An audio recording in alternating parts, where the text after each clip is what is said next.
Oi, gente querida. Voltando aqui para falar desse tema muito oportuno, que é a opressão, tentação e possessão.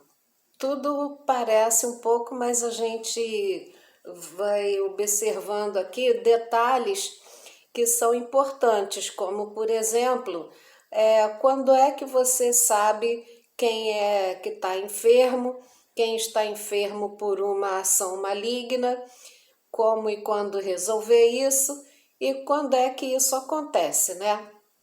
Então, vamos analisar aqui o texto de Tiago, no capítulo 1, do 12 em diante. Fala assim, ó, bem-aventurado o varão que sofre a tentação, porque quando for provado, receberá a coroa da vida, a qual o Senhor tem prometido aos que o amam. Ninguém sendo tentado diga, de Deus sou tentado, porque Deus não pode ser tentado pelo mal e a ninguém tenta. Mas cada um é tentado quando atraído e engodado pela sua própria concupiscência. Enganado, né? Pela própria concupiscência. Então, tem muita gente que é honestamente enganado. Sabe o famoso eu acho que é assim, eu acho que Deus não liga para essas coisas. Eu acho que o texto tem que ser refeito. Eu acho que esse texto tem que ser tirado da Bíblia. Então vamos lá. Mas cada um é tentado quando atraído e engodado pela sua própria concupiscência. Eu posso ser atraída por coisas, pela facilidade da carne, pelas baladas, pelo brilho da noite. E então, Deus não se importa com isso. Então eu estou atraída, a minha natureza terrena está querendo aquilo ali e eu estou sendo enganada pela minha própria consciência. Então, e isso não vai me levar a um bom caminho. Então vamos lá. Mas cada um é tentado quando atraído e enganado pela sua própria concupiscência. Depois, havendo a concupiscência concebido, quer dizer, eu formatei aqui dentro que essas coisas não é pecado, não, Deus não se mete nisso, etc. Vamos lá. Depois, havendo a concupiscência concebido, dá luz ao pecado, quer dizer, pratica, bota, escancara. E o pecado, sendo consumado, gera a morte. Então, o fato de eu estar desejando, cobiçando, obedecer à natureza terrena, então gera o pecado, quer dizer, errou o alvo. O alvo de Deus é que dentro de nós temos que querer as coisas do alto, as coisas da palavra de Deus que está aqui na Bíblia. Então, vamos lá. Não erreis, meus amados irmãos. Toda boa dádiva, todo dom perfeito vem do alto, descendo do Pai das luzes, em quem não há mudança nem sombra de variação. Segundo a sua vontade, ele nos gerou pela palavra da verdade, para que fôssemos como primícias das suas criaturas. Ok. Então, eu conheci há muitos anos atrás, nossa, eu era adolescente ainda, eu tinha 13 para 14 anos, eu trabalhei na casa de uma senhora, eu era empregada doméstica lá e depois é que eu fui aluna interna do Seminário Batista, onde eu fiz o chamado ensino médio hoje, que era a formação de professores. Então, ela era cristã, ela era da Igreja Batista, onde eu era membro desde criança, né? Já falei isso para vocês. Eu nasci na Igreja Batista. Então,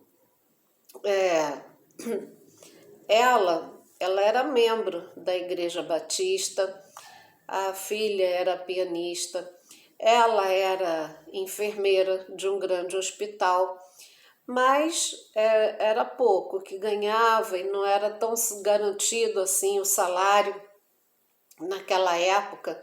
Então ela já nem está mais entre nós, mas ela disse que para construir, para conquistar a casa onde ela estava, ela ganhava muito dinheiro arrancando bebês do ninho. Isso, ela é uma mulher de Deus? Sim, ela aceitou Jesus como Senhor e Salvador? Sim. Então ela vivia embaixo de opressão maligna. O inimigo não estava dentro dela, porque ela tinha entregue a Jesus, mas essa prática, essa vontade de ganhar muito dinheiro, de ter uma vida regalada financeiramente, então levou ela a praticar o quê? Este grande mal. Errou o alvo, porque o alvo de Deus para nós é ter uma vida digna, uma vida de carnalidade zero, assim, né? Tem que estar na presença do Senhor. Então ela ajudava as pessoas a cometerem aquele grande mal, aquele grande pecado. Então ela vivia uma vida assim, atormentada, oprimida pelo acusador, que fala em Apocalipse, deixa eu ver aqui, Apocalipse 12, versículos 9 e 10, fala da ação do acusador. Então, o diabo vai ficar, então, o tempo todo acusando a mente da pessoa. E a pessoa vai ficando cada vez mais oprimida por aquele mal. Principalmente se não houver um arrependimento, que no caso dela, ela nunca achou que tinha feito nada demais. Ela nunca se arrependeu daquele mal, que a Bíblia fala do arrependimento sincero, voltar atrás, como diz lá em Salmos, volvei, filhos dos homens, dá meia volta, volta atrás, se arrepende do mal. E também tem diferença de arrependimento e de remorso. Remorso foi o que Judas teve. Ele teve remorso de ter traído Jesus, de ter vendido Jesus por 30 moedas de prata, mas já era tarde. Se ele tivesse um arrependimento, então o fruto, o resultado do arrependimento seria pedir perdão de dentro para fora, né? Um pedido de perdão sincero, e não faria mais aquilo, ele seria perdoado e estaria livre então daquele mal. Agora, quando a pessoa fica liberta disso, não volta mais a praticar porque sentiu o peso daquele erro que cometeu. Então vai pequenas coisinhas que vão ligadas assim uma na outra, tudo interligado aqui. Então, o arrependimento gera salvação para a vida eterna. O não arrependimento dessas coisas, de achar que Deus vai validar o que ele não validou para ninguém, nem grandes nem pequenos, também não vai validar nem para mim nem para você. Então, agora outra coisa aqui, quando é que é a possessão? Então, a possessão é quando você deu legalidade total para o inimigo fazer morada em você. Então ele age através do teu olhar, a tua boca, do alto da cabeça à planta dos pés. Você é uma pessoa completamente dominada pelo inimigo. Você só faz o que o inimigo manda. O inimigo usa a tua língua para tudo que ele quiser, à vontade, quando na verdade Deus fez você para ser usado do alto da cabeça à planta dos pés como luz para o mundo, sabe? Então a diferença é nítida Então as pessoas começam a ter atitudes bem parecidas com de esquizofrenia. A esquizofrenia existe, né? Tem um probleminha lá no cérebro e tal. Mas as pessoas que são de Deus têm diferença. Toma o remédio certinho, é uma pessoa que está sempre em equilíbrio, porque está sendo tratada direitinho. Agora, quando a pessoa tem os sintomas da esquizofrenia, que é ouvir vozes, é a mania de perseguição, porque está possuída pelo maligno, então nenhum remédio faz efeito. Então, nós vemos aí essas pessoas que se escondem atrás da dita cuja sã doutrina e se escondem atrás da Bíblia para justificar toda aquela possessão maligna que está dentro deles, porque eles têm prazer no mal. Então, ninguém vai orar, vai expulsar demônio, pode vir o pastor que for, o missionário que for, o apóstolo que for, expulsar o demônio daquela pessoa, que o demônio não vai sair. Por quê? Porque aquela pessoa deu legalidade total para o espírito imundo morar dentro dele. Então, ele foi enganado pela própria concupiscência, ele deu luz àquele pensamento, àquele desejo da alma sem Cristo, e daí sim, o inimigo então entra naquela vida e faz toda essa coisa horrorosa, são injustos com crianças, são perversos com idosos, com qualquer pessoa, enxerga a pessoa como fonte de renda só. Então, é isso aqui que a palavra está dizendo. Agora vamos ver aqui, 1 João 3,8. Eu não vou me alongar não, porque aqui a memória do telefone nem permite. Já tem o quê? 12 minutos. Então, vamos lá, 1 João 3,8, que diz assim, ó. Primeira epístola de João, capítulo 3, versículo 8, diz assim, ó. Filhinhos, ninguém vos engane, quem pratica justiça é justo, assim como ele é justo. Quem pratica o pecado é do diabo, porque o diabo vive pecando desde o princípio. Para isto o Filho de Deus se manifestou, para desfazer as obras do diabo. Qualquer que é nascido de Deus não vive na prática do pecado, quer dizer, é recorrente daquilo ali, porque a sua semente permanece nele e não pode viver pecando, porque é nascido de Deus. Nisto são manifestos os filhos de Deus e os filhos do diabo. Qualquer que pratica a justiça, qualquer que não pratica a justiça e não ama seu irmão não é de Deus. Então, a questão é essa. É muito fácil você discernir as coisas.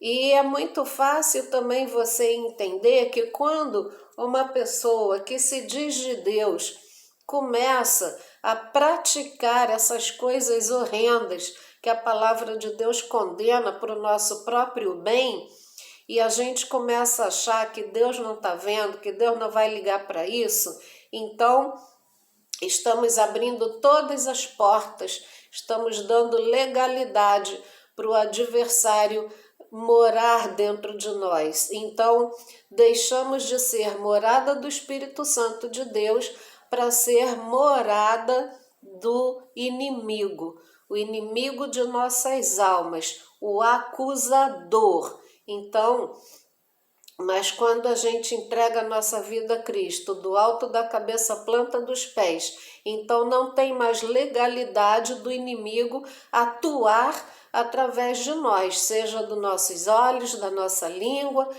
com palavras contra as pessoas. A gente mede nossas palavras, a gente tenta ser sal e luz, porque tem as pessoas que não querem, muito pelo contrário, passam a odiar você com ódio cruel e começam a inventar coisas para denegrir a tua imagem, para manchar a tua imagem, porque muita gente vai acreditar nessas falácias do inimigo e não vai mais absorver a palavra de Deus que aquela pessoa prega. Então, é isso que Jesus, quando andou aqui nesse mundo, falou que os fariseus, eles tornam as pessoas 2 vezes filhos do inferno. Então, eram homens de Deus, sim, mas não faziam filhos de Deus, faziam filhos do inferno. Então, pregando falácias, pregando heresias. Então, é isso. Por que que muitos crentes aceleram a partida? Não vamos romantizar esse fato. Não podemos romantizar, legalizar isso não, gente. Ai, é porque a pessoa só queria se livrar da dor e Jesus não pode livrar você dessa dor? Jesus não pode curar aquela dor da alma se você clamar? É lógico que ele vai curar, mas Deus espera que nós confessemos a Ele nossas dores, nossas tristezas. E outra coisa é quando a pessoa se entrega a Cristo, mas vive nesse mundo de querer entender os espíritos do mal e o que é entidade, o que é numerologia e o que é não sei o que. Isso é uma porta aberta para o inimigo entrar e fazer uma ruaça e levar você ao autocancelamento. E aí, porque a pessoa é querida, a gente vai legalizar isso, vai romantizar isso. Não, a pessoa não aguentou a dor, sabe? Nós estamos vendo aí dia após dia, as pessoas podem confessar para Deus, não quer confessar para o ser humano, para o amigo ou para o líder. Confessa para Deus, Deus, eu cometi isso, isso, isso, isso, isso. Eu não estou suportando essa dor da alma, o Senhor me ajuda. Então, se vier à tona coisas horrendas que você tenha por acaso praticado, confessa para Deus. E se alguém jogar no ventilador, paciência. Se Deus jogou no mar do esquecimento, por que que você vai se importar tanto que alguém vai descobrir, alguém vai saber que eu fiz isso, que eu fiz aquilo, ai que vergonha, eu não vou suportar, pá. Ai, gente, em nome de Jesus, vamos parar com isso. Sabe, se por acaso você caiu aqui de paraquedas e você está vendo isso, confie em Deus, Ele é teu Pai e não liga para as falácias, as pessoas do mal, principalmente os que arrotam muita santidade só porque não está de brinco, homem que só porque não usa bermuda, são os piores endemoniados para estragar as vidas, para tornar você filho do inferno 2 vezes. Esquece isso. Jesus quer você livre. Jesus quer você plenamente curado. Aproveita o sol, aproveita a chuva, aproveita com pouco dinheiro, com muito dinheiro, bota na tua cabeça que você é de Deus. Jesus se entregou por você e tem poder de arrancar qualquer dor, seja do corpo, seja da alma, seja através de médicos, de nutricionistas, sabe? Mas não entra nessa furada, nessas seitas doidas que só vê demônio para todo lado, que não pode nada dessa vida. A Bíblia fala que a terra Deus deu aos filhos dos homens. Deus fez tudo isso para a gente aproveitar, seja o mar, seja as cachoeiras, seja os sítios com os animais, amigos, para a gente fazer festa, comer coisinha gostosa, dar boas risadas junto, sabe, gente? Vamos parar com isso. Tá muito feio essa quantidade enorme de crentes, que crente na verdade é quem crê em alguma coisa, mas hoje em dia usa-se a palavra crente para se referir a evangélicos, sabe? É muito triste tudo isso. A dor da alma é grande? É, mas Deus, está doendo aqui na alma, me ajuda. Se é falta de vitamina, se é falta de sei lá do que, de buscar a tua palavra, o Senhor me ajuda aqui, me orienta, me dá vitória. E se livra, sacode o pó do passado, vive uma vida é daqui para frente. Sabe, com Jesus é daqui para frente. Jesus não fica olhando lá. A própria Bíblia diz que ele jogou no mar do esquecimento, sabe? Eu me lembro que, acho que foi Martinho Lutero, depois que ele caiu a ficha lá, ele saiu fora, então o inimigo apareceu para ele e falou: mas você praticou isso, isso, isso, isso, isso, isso. E ele disse: mas Jesus me perdoou de todos esses aí, não é você que vai trazer de volta, sabe?